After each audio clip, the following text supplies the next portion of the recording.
Okay, ये पहले chapter में हम लोगों ने जो है वो उसकी बेसिक्स भी पढ़नी है। उसके बारे में बताती हूँ कि इस चैप्टर में ऐसे है कि अगर हम लोग किसी सॉलिड की बात करते हैं, किसी मैग्नेटिक मटेरियल की बात करते हैं, तो मैग्नेटिक मटेरियल के अंदर मैग्नेटिक मोमेंट होता है, ठीक है। और जो मैग्नेटिक मोमेंट है उसके बारे में क्या हमने मतलब यहाँ पर स्टडी करना है, हमने मैग्नेटिक मोमेंट के फैक्ट स्टडी करने हैं कि जैसे मैग्नेटिक मोमेंट, अगर एक मैग्नेटिक मोमेंट की बात करें, मतलब अगर कोई एक हमारे पास एरिया है, कोई एरिया ऑफ लूप है कोई, या फिर कोई एक सरफेस है, उसके ऊपर हमने फाइंड करना है कि इसका भाई मैग्नेटिक मोमेंट क्या है। तो हम उसका कोई छोटा सा एरिया, जैसे हम इंटीग्रेशन के अंदर, डेरिवेशन के अंदर करते हैं, कोई छोटे पार्ट्स में डिवाइड करते हैं इंटीग्रेशन के अंदर, तो उसी तरीके से हम उसको छोटे पार्ट्स में डिवाइड करेंगे। और उसे एक पार्ट के बारे में अगर हम बात करेंगे तो उसकी जो लूप, जो वो एरिया कवर कर रहा होगा वो छोटा सा पार्ट वो, और उसमें से जो करंट गुजर रहा होगा वो, उसके प्रोडक्ट को हम मैग्नेटिक मोमेंट कहते हैं। अब मैग्नेटिक मोमेंट के बारे में क्या हमने यहाँ स्टडी करना है वो ये है कि अगर हम लोग इसको अकेला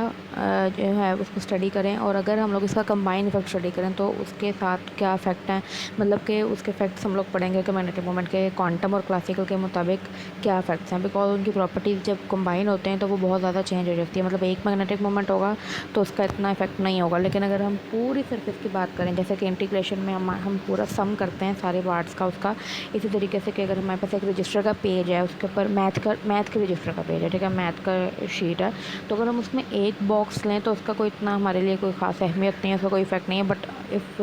we are taking the whole page, तो हमारे पास हम कह सकते हैं भाई हम यहाँ पे टेबल बना सकते हैं, ग्राफ बना सकते हैं, जो भी हम लोग का वो फुल पेज होगा, हमारे पास उसकी प्रॉपर्टीज़ और होंगी। और छोटा बॉक्स है, उसकी जगह का मैं लिख नहीं सकते, जो भी है उसकी प्रॉपर्टीज़ और होंगी। तो अच्छा, तो मैग्नेटिक मोमेंट के बारे में पढ़ते हैं। ये क्लासिकल के लिहाज से इसमें ऐसे होता है कि अगर हम एक करंट लूप को कंसिडर कर रहे हैं, ठीक है,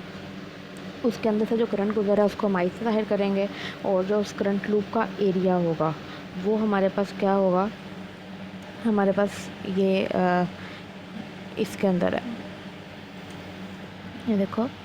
ये हमारे पास एक लूप है, ठीक है, ये कंप्लीट सरफेस की लूप है। अब अगर हम लोगों ने किसी एक पार्ट का मैग्नेटिक मोमेंट फाइंड करना है, तो जैसे अब उन्होंने यहाँ पर ये इतने से पोर्शन को लिया, इन्होंने इसको कंसीडर किया है कि ये एक लूप लिया है हमने, ठीक है। अब करंट की डायरेक्शन क्या है, ये यहाँ पे ये बनी हुई है, और लूप हमारे पास ये है। इसका एरिया हो जाएगा हमारे पास ds, और करंट हमारे पास हो जाएगा I। तो इसका जब प्रोडक्ट लेंगे तो वो हमारे पास किसके बराबर है जी, म्यू के बराबर है, ठीक है। और यहाँ पर अब इंटीग्रेशन क्यों की है, इंटीग्रेशन यहाँ पे इस वजह से किया, जो मैं बता चुकी हूँ कि जब इंटीग्रेशन हम करते हैं तब इसलिए करते हैं, जैसे अब हमारे पास एक लूप में सर्कल सा सरफेस है, अब ये सर्कल शेप है, अब हम इसमें वैसा तो नहीं कर सकते ना, स्क्वायर होता तो हम कहते हैं इसका एरिया इस तरीके से निकालना, ये वो इतने, अब यहाँ पे इतने इतने बॉक्सेस भी आ रहे हैं, ओवल है ये पूरा, स्क्वायर सर्कल भी नहीं है, अब छोटे छोटे बॉक्सेस भी आ रहे हैं, बड़े बॉक्सेस भी आ रहे हैं, तो हम इसकी इंटीग्रेशन कर लेंगे। इंटीग्रेशन करेंगे एक है तो बॉक्सेस अगर जिस तरीके से इंटीग्रेशन में होता है वो उस तरीके से हम लोग एक बॉक्स का निकाल के उसके साथ आई को बिकॉज करंट तो कांस्टेंट ही होगा, ये चीज़ें चेंज होंगी हमारे पास बॉक्सेस,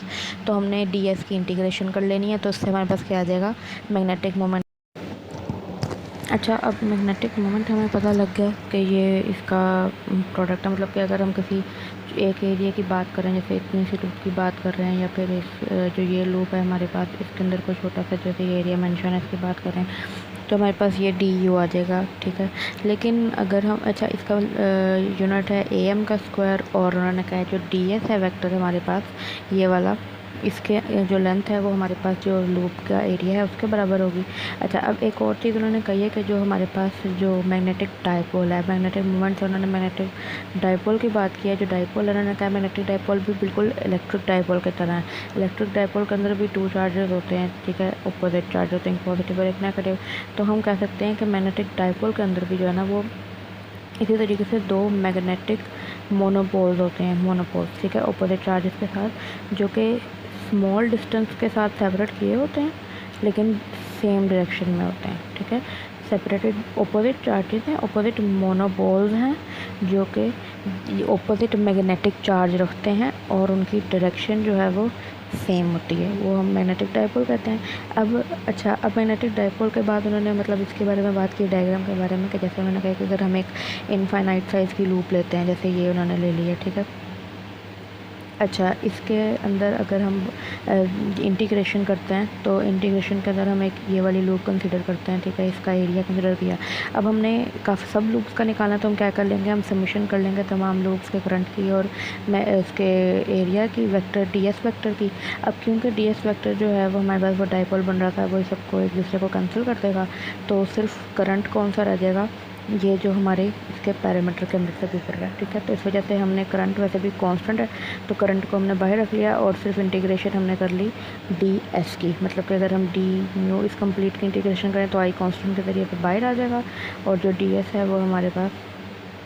बाकी रह जाएगा। अच्छा, अब उन्होंने क्या कहा है, एंगुलर मोमेंटम और मैग्नेटिक मोमेंट का आपस में क्या ताल्लुक है, ठीक है। अब मैग्नेटिक मोमेंट और एंगुलर मोमेंटम इस तरीके से रिलेटेड हैं कि अगर हम लोग किसी मतलब करंट लूप की बात कर रहे हैं, ठीक है, करंट क्या होता है, फ्लो ऑफ चार्जेस होते हैं। अब अगर चार्जेस फ्लो कर रहे हैं, ठीक है, इसके अंदर मतलब दो इफेक्ट हैं, ये आइंस्टाइन डी हैज़ इफेक्ट और एक और इफेक्ट है बार्नेट इफेक्ट, वही हमने पढ़ना है। अच्छा, अब इसमें क्या है, उन्होंने कहा है कि एक करंट लूप है, उसके अंदर चार्जेस मूव कर रहे हैं, ठीक है, उसकी वजह से करंट फ्लो कर रहा है। अब जो चार्जेस उसके अंदर से फ्लो कर रहे हैं उनका कोई मास है, वो किसी मास के साथ रिलेट कर रहे हैं। तो जब उनका कोई मास है तो जाहिर सी बात है कि उनकी कोई ऑर्बिटल मोशन भी होगा, ठीक है, मतलब कि एक ऑर्बिटल मोशन भी होगा और एक वो स्पिन जो एक्सिस के दौरान घूम रही है एक्सिस के इर्द गिर्द, वो भी मोशन होगा। दो मोशन इसके कंसिडर किए जाएंगे। तो इस कंप्लीट बुक के अंदर जो है ना वो इसके जो है ना मैग्नेटिक मोमेंट को एंगुलर मोमेंटम के साथ रिलेट करके ही जहाँ पर भी बात होगी वो उन दोनों को कनेक्ट करके ही बताया जाएगा, ठीक है। अब एटम्स के अंदर जो मैग्नेटिक मोमेंट होता है ना, ठीक है, वो एंगुलर मोमेंटम की डायरेक्शन उसके साथ मतलब सेम होती है और वो प्रोपोर्शनल भी होते हैं। जितना मैग्नेटिक मोमेंट और एंगुलर मोमेंटम मैंने बताया ना कि वो कनेक्टेड होंगे, वो कनेक्शन यही है कि उनकी डायरेक्शन सेम होगी और वो आपस में प्रोपोर्शनल होंगे, ठीक है। अब ये रिलेशन हमें समझाता कौन है, बताता कौन है, ये रिलेशन हमें बताता है आइंस्टाइन डी हैज़ इफेक्ट।